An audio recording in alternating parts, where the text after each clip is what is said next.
몇 년 전에 어느 배우가 한 이야기가 화제가 된 적이 있습니다. 이 배우가 나무주연상인지 무슨 상을 받게 되었습니다. 앞에 나와서 소감을 얘기하는데 이렇게 얘기를 했죠.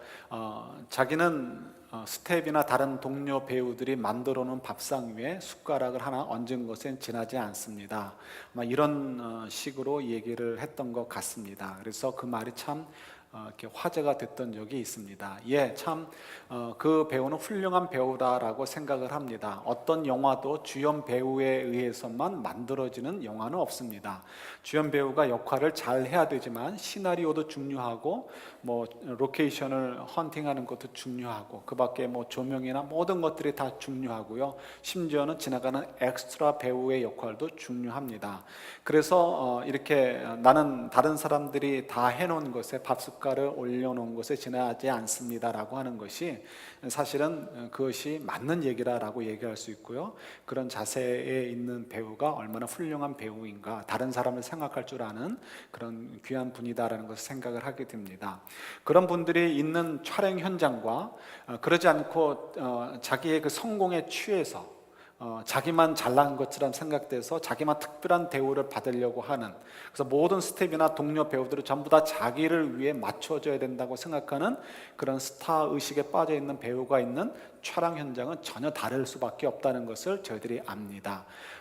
숟가락을 올려놓은 곳에 지나지 않습니다라고 하는 배우가 있는 촬영 현장은 서로를 이렇게 돌보아주고 서로를 복돋아주는 그런 행복한 장소가 될 것이고요. 스타 의식, 성공에 빠져서 자기의 중심으로 돌아가야 된다고 생각하는 사람이 있는 촬영 현장은 굉장히 이렇게 긴장 속에 있을 수밖에 없고 차가울 수밖에 없었을 것입니다. 이런 것들이 사실은 우리 주변에 많이 있고요. 이런 것이 사실은 저희들을 힘들게 하는 부분, 또 때로는 우리를 즐겁게 하는 부분이기도 하죠. 숟가락을 얹어놓은 곳에 지나지 않습니다라고 얘기할 수 있는 것, 감사할 수 있는 것, 사실은 이것이 십자가의 도를 아는 사람들의 고백이기도 합니다. 그분이 크리스천인지 아닌지는 모르겠어요. 그러나 우리 그리스도의 그 복음의 진리는 우리가 알던 모르던 우리 본성 속에서도 조금은 아는 그런 내용들이 있죠. 그래서 우리가 누구를 보면서 연민의 정, 누구를 보면서 불쌍히 여기는 것, 이런 것들이 거기에 포함되죠. 우리 하나님의 형상으로 창조되어졌기 때문에 그렇습니다. 그래서 그분이 크리스천인지 아닌지 모르겠고 그와 같은 태도를 가지고 사는 분들이 많이 있는데 그분들이 전부 다 크리스천이다 아니다를 떠나서 그런 정신이 바로 하나님께서 원래 창조하셨던 아름다운 그런 질서의 모습이라는 거죠. 그런 면에서 저희들이 이런 그 밥숟가락을 올려놓은 것에 지나지 않습니다라고 하는 분들, 그런 고백을 하는 그런 태도로 사는 분들이 많은 가정, 많은 직장터, 많은 교회는 행복하고 따뜻하게 될 것이고요. 그렇지 않고 스타의식에 빠져서 나 중심, 나는이라고 얘기하는 사람들이 많은 곳에서는 그 가정도 힘들 것이고 직장터도 힘들 것이고 교회도 힘들 것이다라는 것을 저희들이 얼마든지 알 수 있고 경험을 좀 해본 것도 있을 것입니다. 이런 아주 대표적인 예 중에 하나, 그래서 이왕이면 밥숟가락을 올려놓은 것에 지나지 않습니다 라는 사람이 더 많았으면 좋았는데 그러지 않고 스타의식에, 성공에 빠져가지고 자기 주장만 이렇게 가득했던 사람들이 많았던 교회가 바로 고린도 교회입니다. 그래서 이 고린도에는 참으로 이렇게 아주 복잡한 문제가 많이 있었습니다. 우리 지난번에도 말씀드렸듯이 간단하게만 소개해 드린다면 고린도란 도시는 다시 재건되기 한 100여 년 전에 완전히 로마에서 폐허가 되다시피 했던 도시입니다. 그러니까 고린도 사람들은 굉장히 가난할 수밖에 없었죠. 뭐가 있어야 먹고 살 거 아니에요. 굉장히 가난했어요. 그러다가 한 BC 40년경에 우리 잘 아는 율리우스 카이사르가 카이사르 그러면 또 우리 아들놈 못 알아듣더라고요. 시저? 이렇게 그래서 샐러드 시저 샐러드 그 시저가 다시 그 도시를 재건을 했습니다. 그래서 그 도시가 재건돼 가지고 경제가 부흥하게 되는데 로마가 이를 굉장히 투자를 많이 했던 것 같아요. 그래서 그리스, 그러니까 로마 영이었죠. 로마 식민지인 그리스에서 가장 큰 도시가 되었고요. 그러다 보니까 그 땅에서 거지같이 살던, 정말 가난하게 살던 고린도 고린도 사람들이 우리 한국 사람들 잘 알죠. 갑자기 땅 부자가 돼가지고 졸부들이 되어버렸습니다. 그러니까 눈에 보이는 것이 없는 거죠. 그리고 그 다음에 이제 또 사도 바울을 통해서 예수님을 알게 되었는데, 이상하게 또 하나님께서 어떤 뜻과 계획이 계셨는지 그분들에게 성령의 은사들을 많이 주셨어요. 근데 성령의 은사를 많이 받으니까 이게 또 영적으로 교만하면 이렇게 돼가지고요, 정말 그야말로 모든 것들이 이렇게 자기들 눈 아래로 보이는 그런 상황에 놓이게 되었습니다. 심지어는 자기들에게 복음을 전해줬던 우리가 그렇게 존경에 맞지 않는 사도 바울조차도 그분들이 볼 때는 굉장히 우스운 사람으로 보였어요. 그래서 이게 문제가 되는 수밖에 없는 그런 상황에 놓이게 되었습니다. 왜 문제가 되었을까? 왜 우습게 보게 되었을까? 이유는 이렇습니다. 그분들이 생각할 때는 자기들은 이렇게 경제적인 성장 속에서 굉장히 부를 누리게 되고 경제적인 성공을 누리게 된 거죠. 영적인 은사를 받게 되었어요. 그러니까 이분들이 생각할 때는 이 성공주의라는 거, 이 뭐 일종의 뭐 승리주의라고 해야 되나, 이 성공주의가 팍 그냥 사로잡혀 가지고요, 복음도 성공주의로 해결이 되는 거예요. 해석이 되어지는 거죠. 그래서 우리가 지금 이렇게 부유하게 사는 것, 우리가 이렇게 많은 은사들을 누리는 것은 우리가 영적인 수준에 이만큼 도달해서 하나님의 복으로 이렇게 누리는 것이다라고 생각을 하게 되었습니다. 그러다 보니까 자기들의 기준에 합하지 못한 사람들은 뭐가 문제가 되는 거예요? 그들에게는 영적인 문제가 있다고 생각을 하는 거예요. 그래서 심지어는 그들에게 복음을 전했던 사도 바울도 굉장히 우습게 보이고, 영적으로 수준이 낮은 사람, 혹은 하나님의 복을 누리기에 합당치 않은 사람으로 여겨서 존경하기는커녕 굉장히 그를 몰아세웠던 일들이 고린도 교회에서 있었습니다. 그래서 고린도와 이 사도 바울의 관계는 굉장히 안 좋았어요. 여러분 그걸 잘 기억을 하셔야 됩니다. 굉장히 안 좋았어요. 안 좋아도 굉장히 안 좋았습니다. 그 관계가 바로 고린도와 이제 바울의 관계예요. 어떻게 이해하면 좋을까요? 여러분 이렇게 생각하시면 어떻겠습니까? 사도 바울의 특징을 보면 건강이 약했어요. 사도 바울의 특징을 보면 정확진 않지만 우리 학자들이 추론할 때 키도 작고 못생겼어요. 제가 사도 바울보다 잘난 거 하나가 있어요. 키가 그보다 클 것 같아요. 나머지는 이제 별 볼 일 없을 것 같고, 그분은 머리가 벗겨졌었는데 저도 열심히 쫓아가고 있으니까 그것도 뭐 별 차이가 없을 것 같아요. 나머지는 사도 바울이 굉장히 훌륭하신 분인데, 자주간 이 고린도 교회 성도들에게 이제 그렇게 보이는 거예요. 그리고 그분이 가난했어요. 그 고린도에서 복음을 전할 때 일을 하면서 복음을 전했어요. 그러니까 아마도 일터의 사장이 어쩌면 고린도의 성도일 수도 있고, 아니면 고린도 성도의 친구쯤 될 수도 있겠죠. 그러니까 사도 바울이 일할 때 일을 얼마나 잘했는지 모르겠지만, 키 작고 못생기고 일도 뭐 어떻게 했는지 모르지만 사장 수준의 레벨에서 볼 때는 굉장히 우스워 보이는 거죠. 그러니까 사도 바울이 우습게 보일 수밖에 없는 거예요. 근데 지금 자기들은 뭐에 빠져 있다고? 일종의 성공주의에 빠져 있는 거예요. 자, 이걸 가지고 한번 생각해 보세요. 우리가 이 병에 걸린 사람들을 보면 어떻게 얘기합니까? 우리도 모르게 기도해 이렇게 얘기합니다. 그런데 기도해라고 할 때는 위로의 의미로 주님께 맡깁시다라는 긍정적인 의미도 있지만, 우리도 모르게 기도해라고 할 때 한때 우리 한국 교회가 오류에 빠졌던 거, 너 지금 영적으로 문제가 있는 거야, 너 기도 안 해서 그래, 너 기도하면 고칠 텐데 왜 기도 안 하니, 너 지금 영적인 문제인 거야 라고 얘기했던 때가 있단 말이에요. 그때의 의미로 기도해라고 생각해 보시면 되는 거예요.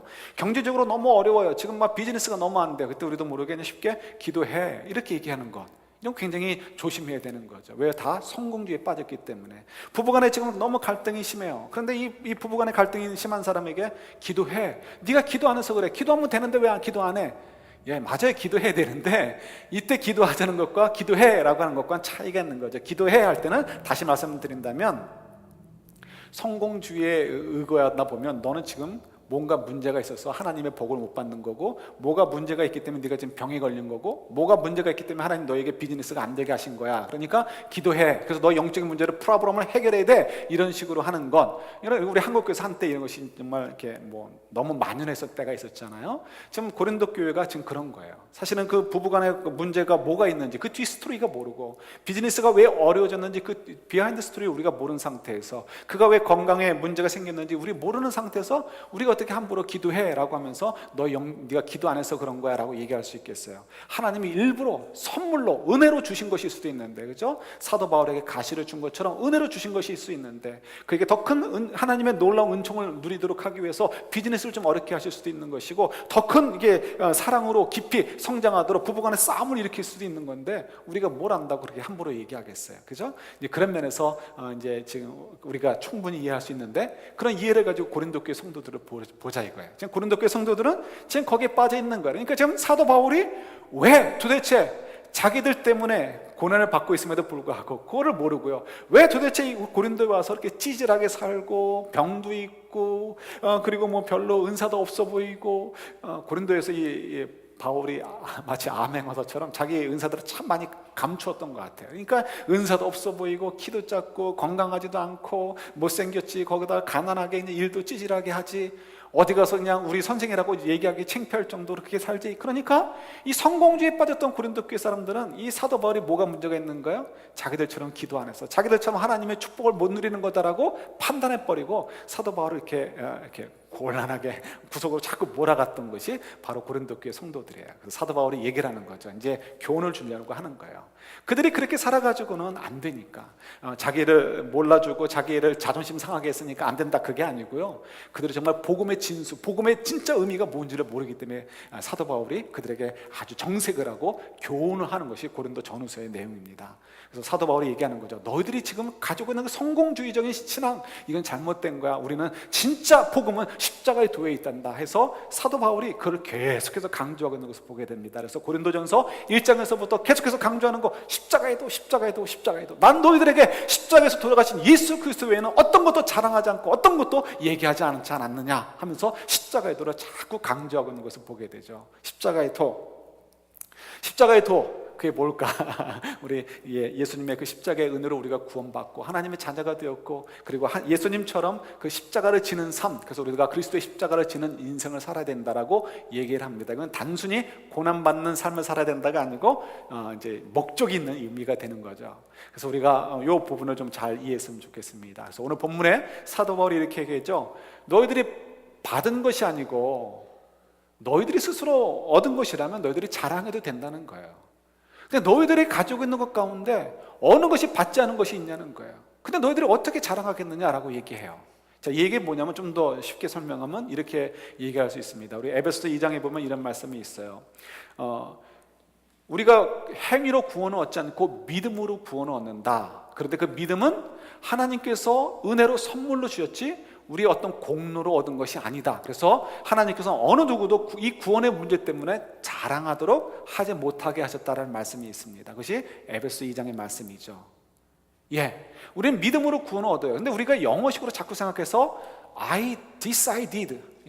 나는 뭘 결정했어. 내가 하나님을 믿기로 결정했어. 이렇게 돼버리기 때문에 내가 뭐 한 것처럼 생각이 들어요. 그래서 내 공로로 생각을 합니다. 그러면 우리 사도 바울이 말씀이, 또 예수님의 말씀이 틀린 것이게요. 그러지 않죠. 그 믿음, 그래 내가 예수님을 믿어야 되겠다라고 하는 그 믿음을 누가 주셨다고요? 하나님이 주셨단 말이에요. 예수님이 주셨단 말이에요. 그래서 우리 이 믿음으로 구원 얻는데, 이 믿음이 어디서 왔다고? 하나님으로부터 우리에게 거저 주셨다는 거예요. 그래서 이 믿음이 하나님으로부터 온 거저 얻은 은혜, 선물, 은혜라는 거죠. 그래서 우리가 구원 얻은 거에 대해서 우리가 누구도 내 공로 때문이야라고 자랑할 것이 없게 하셨다는 것을 우리가 기억을 해야 돼요. 그래서 우리가 구원받았다는 사실은 우리가 자랑해야 돼요. 우리 하나님의 자녀가 되어서 너무 좋아, 감사해. 이건 자랑해야 될 것이지만 그 구원받는 일에 있어서 우리가 자랑할 것은 아무것도 없다는 거예요. 하나님의 은혜를 주셨기 때문이라는 거죠. 선물이기 때문에. 바로 그 원리를 가지고 얘기하시는 거예요. 우리가 가진 모든 것들, 우리가 열심히 했어요. 열심히 공부해서 좋은 성적 받았어요. 그러나 생각해 보자는 거예요. 어떤 학생이 열심히 공부해서 좋은 성적을 얻었다면 그에게 뭐가 있었다는 거예요? 공부할 수 있는 환경이 있었고, 공부할 수 있는 디자이어가 있었고, 공부할 수 있는 브레인이 있었다는 거예요. 그럼 그건 다 누가 주신 거예요? 그건 다 하나님이 주셨단 말이에요. 누군가 열심히 일을 했어요. 남들보다 더 근면하고 성실하게 살아가지고 많은 재산을 벌었어요. 그러면 그 사람이 자랑할 만한 거 아니에요? 그러나 그 성실한 마음, 남들보다 열심히 일할 때 얻을 수 있었던 그 좋은 결과들 다 누구 때문에 얻게 된 거예요? 주님께서 주신 것들인 거죠. 은사로 다 주신 것들이에요. 그러니까 우리 인생에서 어느 것도 내 힘으로 얻어서 내가 자랑할 만한 것이 없다는 거예요. 내가 생각할 때는 그래, 내가 주를 믿기로 결정했어, 그래서 내 공로야 라고 얘기하는 할 수 있는 것처럼, 그렇게 착각 속에 보일 수 있지만, 환상 속에 보일 수 있지만, 실제로는 모든 것들이 하나님께 주신 것들이라는 거죠. 그래서 우리의 삶에서, 우리 인생 전체가 하나님의 선물이지, 우리에게 맡겨주신 것이고 우리에게 주신 것이지, 머리카락 하나 아니면 내 몸에 붙어있는 먼지 하나조차도 내 공로로 된 것은 하나도 없다는 것을 성경에 가르쳐주는, 그것이 이제 비밀이고 진리인 거죠. 그래서 우리가 가진 것이 전부 다가, 우리가 좀 자랑할 만한 그 모든 것들이 전부 다 하나님께로부터 받았으니까, 우리가 이건 내 거야 라는 식으로 스타의식에 빠져가지고 성공주의에 빠져가지고 자랑하지 말라라는 거예요. 대신에 어떻게 하라고요? 이 모든 것을 주신 분에게 감사라는 거예요. 특히 감사절이니까 잘 생각해야 되죠. 근데 감사라는 것은 말로 네 감사합니다 땡큐 이거가 아니고요, 감사한다는 것은 실제로 삶의 변화가 있어야 되고 행동으로 나와야 되는 거예요. 감사한다는 것은 나에게 주신 분이 있다는 것을 인정해야 하는 거예요. 그리고 나에게 주신 분이 나에게 어떤 목적을 위해서 내가 감사할 내용들을 주셨는가를 고민할 줄 아는 사람인 거예요. 그러면 그렇게 되면 나에게 주어진 이 자랑거리들, 그것이 건강이든 물질이든 학력이든 지혜이든 어떤 것이든 그걸 가지고 어떻게 하겠습니까? 나의 자랑으로만 막 자랑할 것이 아니고, 이걸 주신 하나님의 뜻대로 내가 어떻게 인생을 살아서 이런 은사들을 가지고 하나님이 기뻐하시는 일을 살게 될 것인가 라는 고민하게 되고, 그런 삶으로 변화된다는 거예요. 이것이 감사하는 사람들의 특징이 되고, 이것이 바로 예수님께서 보여주신 십자가의 도고, 또 사도 바울이 지금 가르쳐주고자 하는 십자가의 도가 되는 거죠. 그래서 지금 이것을 계속해서 지금 사도 바울이 가르쳐주고 있습니다. 그러면서 세상의 지혜를 따라서, 세상은 이런 성공주의를 이렇게 자꾸 칭찬해 주잖아요. 그걸 격려해 주죠. 그러니까 이 세상의 지혜를 따라서 자기 자랑에 빠지지 말고, 이것을 주신 하나님의 뜻을 따라서 참 지혜롭게 어떻게 살아야 될 것인지 고민하라. 그것은 십자가의 도다라는 것을 가르쳐 주면서 아주 결정적인 얘기를 한마디 하죠. 우리가 읽지는 않았지만, 너희는 나를 본받아서 살아라라고 얘기합니다. 나를 본받으라라고 얘기를 하는 거예요. 여러분, 어떻게 해서 사도 바울이 자기를 가지고 사도 바울, 이렇게 고린도 교회 성도들에게 나를 본받으라라고 얘기할 수 있었을까요? 우리 조금 전에 우리 서론 부분에서 얘기했듯이 고린도 교회와 사도 바울의 관계는 어땠다고요? 좋지 않았어요. 근데 그냥 좋지 않은 것이 아니고, 고린도 교회 성도들은 이만큼 교만해져 가지고요, 건강도 약하고 경제력도 없고 키도 작고 못생긴 사도 바울에게 기도해, 너 기도 안 해서 이런 거야, 너 영적인 문제가 있어, 영적인 수준이 낮아서 그래 라고 생각하는 사람들이었단 말이에요. 근데 그런 사람들에게 뭐라고 얘기합니까? 나를 본받아라 라고 얘기를 해요. 이 고린도 교회 성도들이 그게 말이 귀에 들어왔을까요? 안 들어왔을까요? 당연히 안 들어오죠. 그래서 통하지 않습니다. 그러나 사도 바울이 이렇게 얘기했을 때는 자기가 그렇게 뭐라 해야 될까요? 불편하고, 또 다음에 이렇게 굉장히 안 좋은 시츄에이션에 있음에도 불구하고, 불리한 상황에 있음에도 불구하고 자신 있게 나를 본받아라라고 얘기할 때는, 그런 불리한 여건 속에서도 나는 증명할 자신이 있다는 거예요. 나를 본받으라고 얘기할 만큼 나는 확실하게 너희들이 보여준 것이 있다는 거죠. 그걸 한번 확인해 보자는 거예요.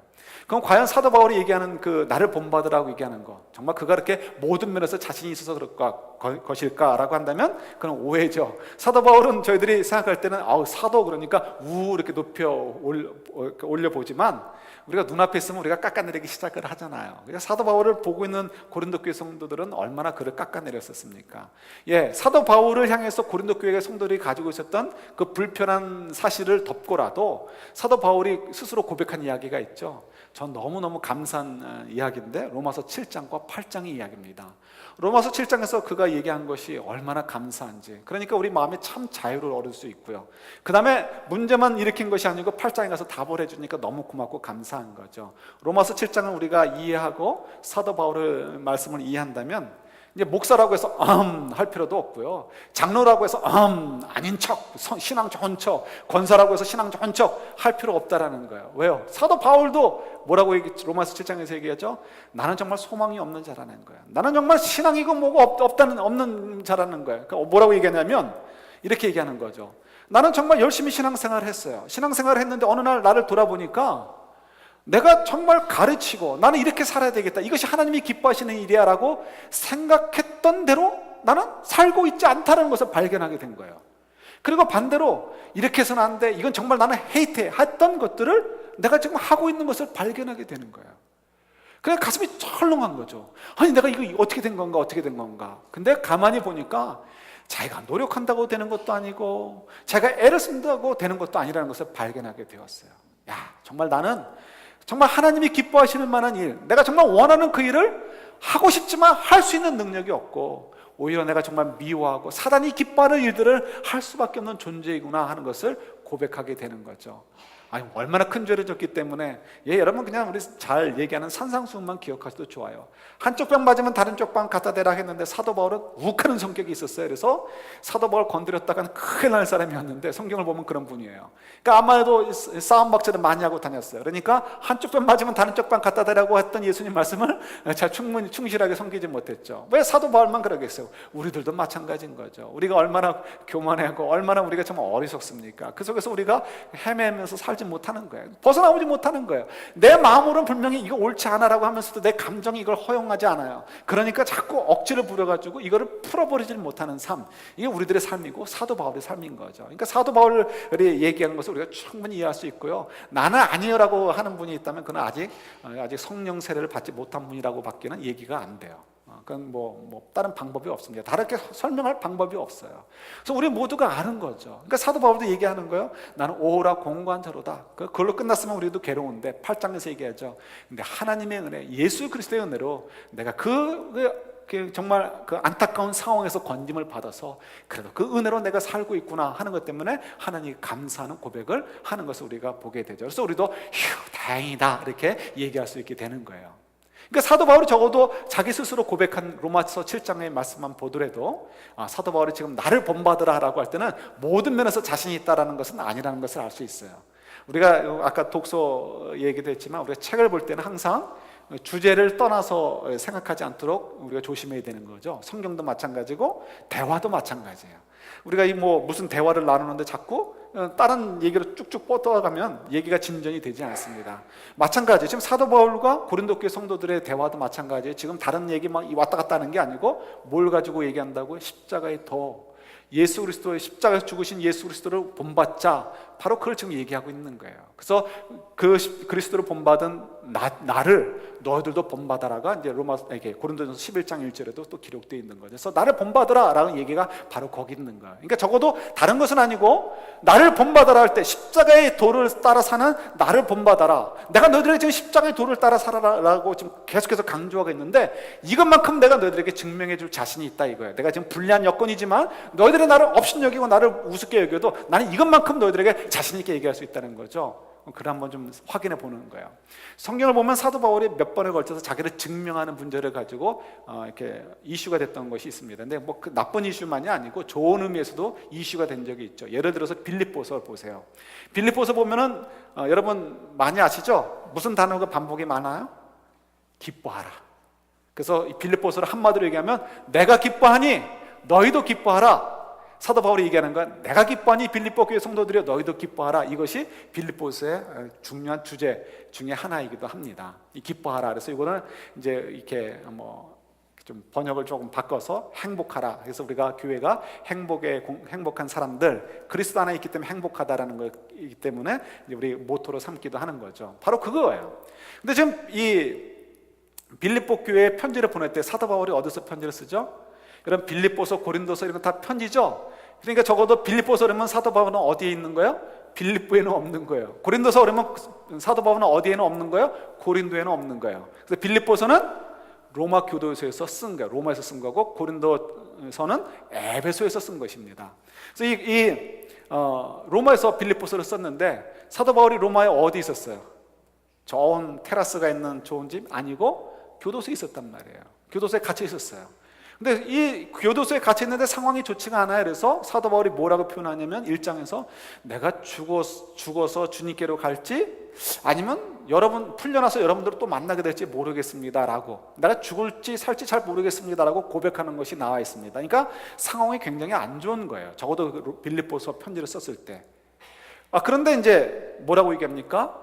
나는 기뻐한다라고 얘기를 합니다. 왜 기뻐한다라고 얘기하냐면 그래서 너희도 기뻐하라라고 얘기하냐면 이유가 있어요. 빌립보도 지금 사도 바울처럼 상황이 비슷한 상황 속에 가고 있는 거예요. 점점 빌립보 사람들이 이 그리스도인이기 때문에 핍박을 받고 어려운 일들을 당하고 있습니다. 그래서 빌립보 성도들에게 야, 너희들에게 그리스도 때문에 고난을 받지만 너희들 기쁨으로 그 고난을 이겨라. 결국 하나님께서 너희들에게 상급을 주실 거야. 이런 내용들이 이제 빌립보서의 주요한 주제이기도 하죠.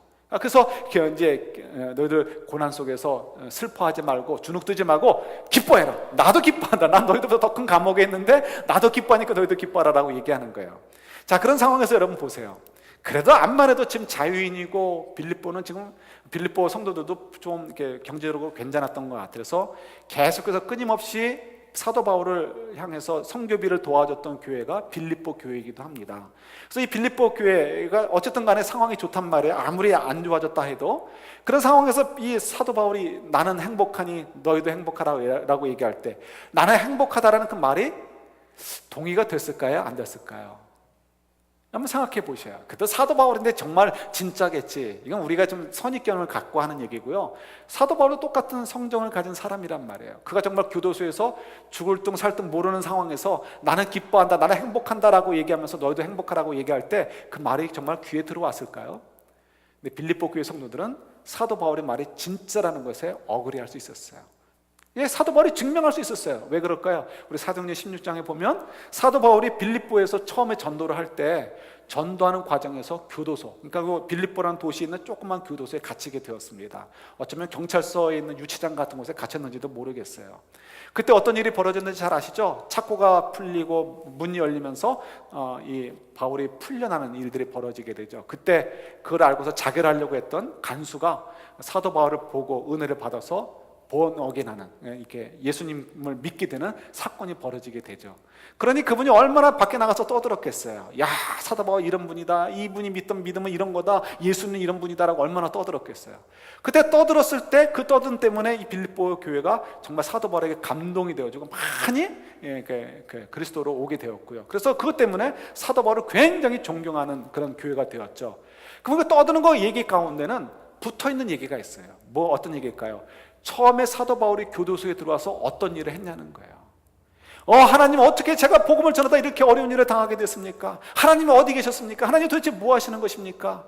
하나님 제발 좀 구원해 주십시오. 제발 이 어려움에서 저를 건져 주십시오. 믿습니다. 이렇게 기도하지 않았다는 거예요. 성경에 보면 뭐 했다고요? 자기를 교도소에 집어넣으신 하나님을 찬양하고 그 속에서 찬송하고 그리고 기도했다는 거예요. 그것을 누가 봤어요? born again 하게 된 이 교도소의 간수가 보게 된 거예요. 그러니까 이 자기가 구원 얻은 이야기, 옥문이 열린 이야기를 할 때 그 스토리에는 뭐가 처음에 붙는 거예요? 사도 바울이 잡혀 들어왔을 때부터 이야기가 포함돼서 전달되어지는 거예요. 그러니까 얼마나 감동되는 얘기예요. 그러니까 빌립보 교회 성도들은 사도 바울을 뭐 조금도 의심하지 않고 정말 너무너무 존경했고 사랑했고 끊임없이 그래서 선교헌금을 했고 옥바라지를 했던 것이 바로 빌립보 교회이기도 한 거죠. 그러니까 사도 바울이 얘기하는 거야. 내가 자신 있게 얘기한다 이거예요. 너희들 나를 본받아서 너희들 기뻐해라. 예, 빌립보 교회 성도들이 의심하지 않았습니다. 자기들이 보았거든요. 들었거든요. 그러니까 네, 당신 말대로 우리도 기뻐하겠습니다라고 화답할 수 있었던 거예요. 이게 이제 증명의 얘기죠. 고린도 교회에서는 뭘 좀 증명하려고 한다고요? 다른 거 아니고 십자가의 도를 따르는 삶, 그걸 증명하려고 하는 거예요. 그럼 사도 바울은 고린도 교회에서 뭘 가지고 이렇게 십자가의 도를 증명할 수 있을까요? 우리 4장 12절에 보면 그가 나오는 얘기가 있습니다. 내가 너희들 가운데 있을 때 이제 거기 없는 얘기까지 포함한다면 너희들에게 돈 한 푼 받은 적이 있냐는 거예요. 없다는 거예요. 오히려 내가 일을 하면서 복음을 전했다는 거예요. 자, 그런데 그 일을 하면서 복음을 전한 것이 어떤 이슈가 되는지 한번 볼까요? 우리 고린도전서 9장 한번 보세요. 고린도전서 9장 3절부터 6절까지만 한번 같이 보도록 하겠습니다. 고린도전서 9장입니다. 3절부터 6절까지 말씀이요. 자, 짧으니까 한번 같이 한번 받을까요?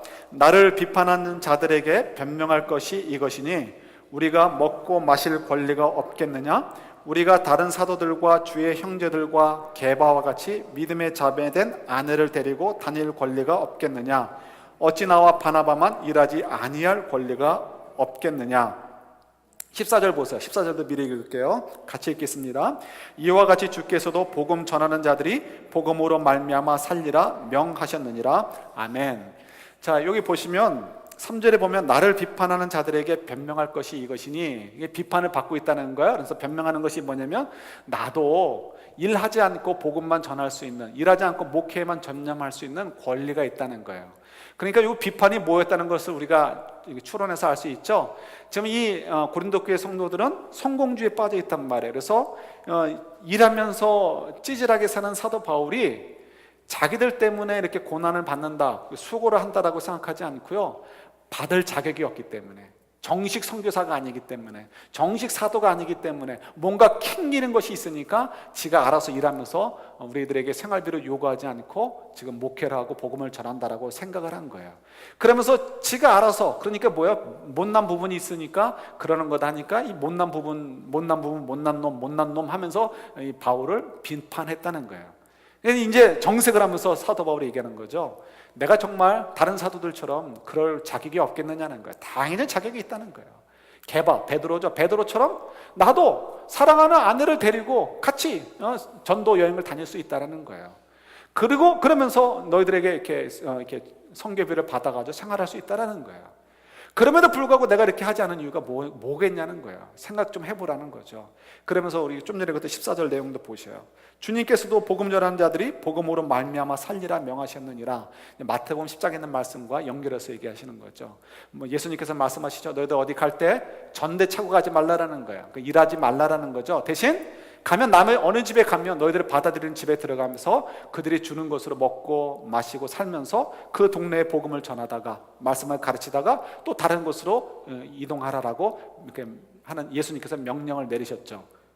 그러니까 예수님께서 명령을 내리신 것을 가지고 지금 사도 바울이 얘기하는 거예요. 나도 예수님 말씀하신 대로 너희들에게 말씀을 전하고 말씀을 가르치면서 너희들에게 받아먹을 권리가 있다는 거예요. 예수님의 말씀대로. 근데 내가 그렇게 하지 않다는 거죠. 그럼 그 이유가 무엇일까? 우리가 잘 생각을 하셔야 돼요.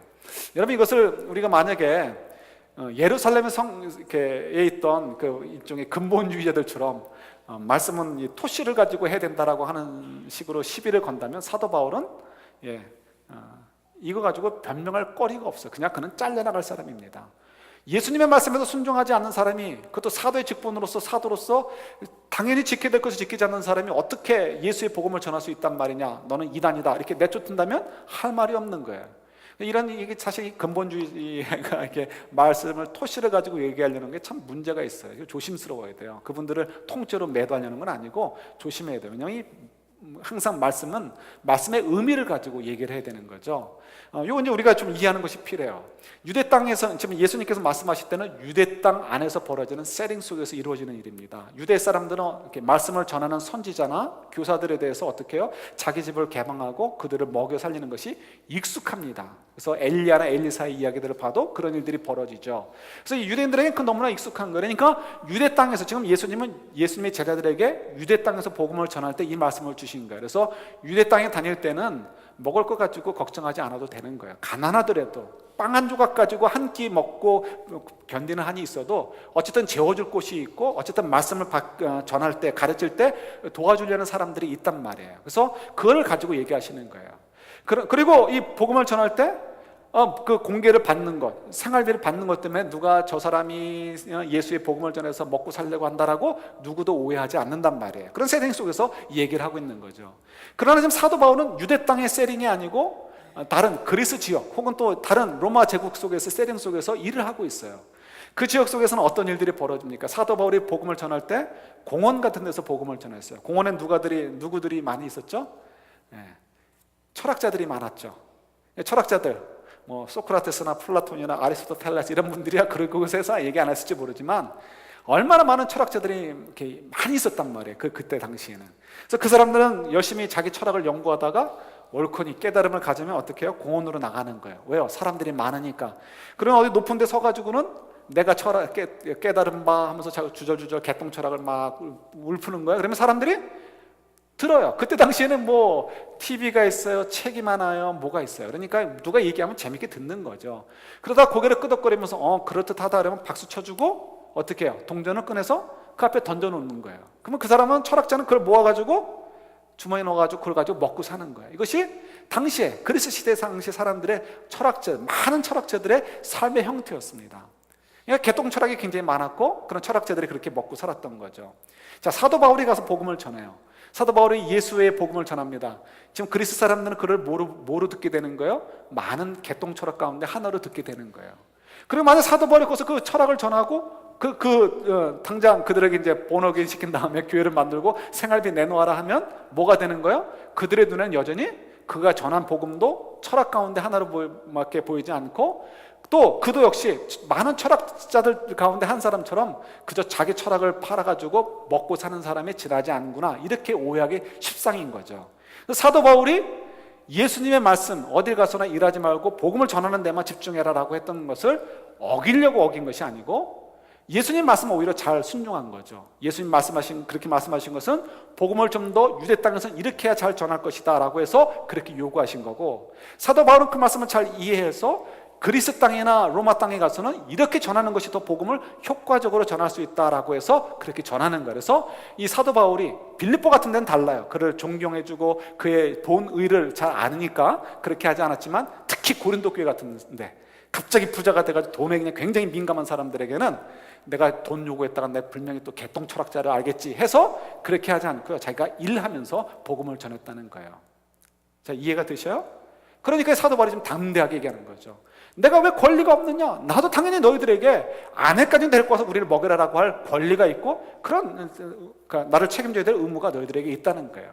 그럼에도 불구하고 내가 안 하는 것은 내가 못나서 내가 알아서 긴 것이 아니고 너희들에게 그 십자가의 도를 가르쳐주기 위해서, 너희들에게 십자가의 그 길을 가르쳐주기 위해서, 그걸 효과적으로 복음을 전하기 위해서 내가 내 권리를 사용하지 않은 거야 라고 얘기하고 있는 거예요. 그러니까 어떻게 해요? 지금 자기는 굉장히 불리한 상황이에요. 사람들이 나를 업신여겨요. 그럼에도 불구하고 자신 있게 십자가의 도에 대해서는 내가 분명히 얘기할 수 있다는 거예요. 내가 내 권리를 쓰지 않고 너희들이 섬긴 건 너희들이 알지 않느냐? 그러니까 너희들 나를 본받으라 라고 얘기하는 거예요. 돌아온다면 너희들이 하나님 주신 것들 하나님 너희에게 주신 거 아니냐는 거예요. 내가 사도의 직분을 가진 것, 내 그 권리들 하나님이 주신 거예요. 그래서 내가 하나님의 의도대로 어떻게 하면 복음을 잘 전하기 위해서 것인가를 위해서 내가 그걸 다 포기하고 하나님의 뜻을 위해서 자기를 섬겼다는 거죠. 십자가의 길을 갔다는 거죠. 그러니까 너희들도 내가 보혈을 보여준 것처럼 너희들이 자랑할 만한 것들을 가지고 자랑하지 말고 하나님이 주신 것이니까 자랑할 게 뭐가 있냐는 거예요. 그러니까 오히려 감사함으로 주신 이의 뜻대로 이것을 어떻게 하면 사용할 것인가에 관심을 가지고 노력해야 되는 것이 아니냐, 그것이 바로 온전한 성도의 자세다라고 가르쳐주고 계시는 것이 바로 고린도전서의 그 앞부분, 특별히 6장 앞부분의 부분들의 핵심 내용이 되는 것입니다. 여러분 캐치가 되셔요? 우리 감사절을 맞이하고 있어요. 뭘 감사해요, 여러분? 농사 안 졌으니까 농사는 빼고 우리가 왜 감사해야 될지 모르겠어. 그럼 바보 같은 생각이에요. 생각해 보세요. 우리 지난 1년 동안 우리 하나님의 자녀로 살았어요. 여기서 또 우리는 우리 먹을 거, 입을 거 하나님 다 주셨어요. 네, 맞아요. 그것도 감사할 내용인데 감사의 본질을 놓치면 안 돼요. 그건 감사의 본질이 아니에요, 여러분. 그러니까 주님께서도 그걸 가지고 기도하지 말라고 얘기하시죠. 그거는 그냥 곁까지 지나지 않습니다. 그런 것들을 가지고 감사하기 시작하면 지난주에 얘기했던 대로 우리도 모르게 간증 싸움을 하게 된단 말이에요. 너 100억 받았어? 난 200억 받았어.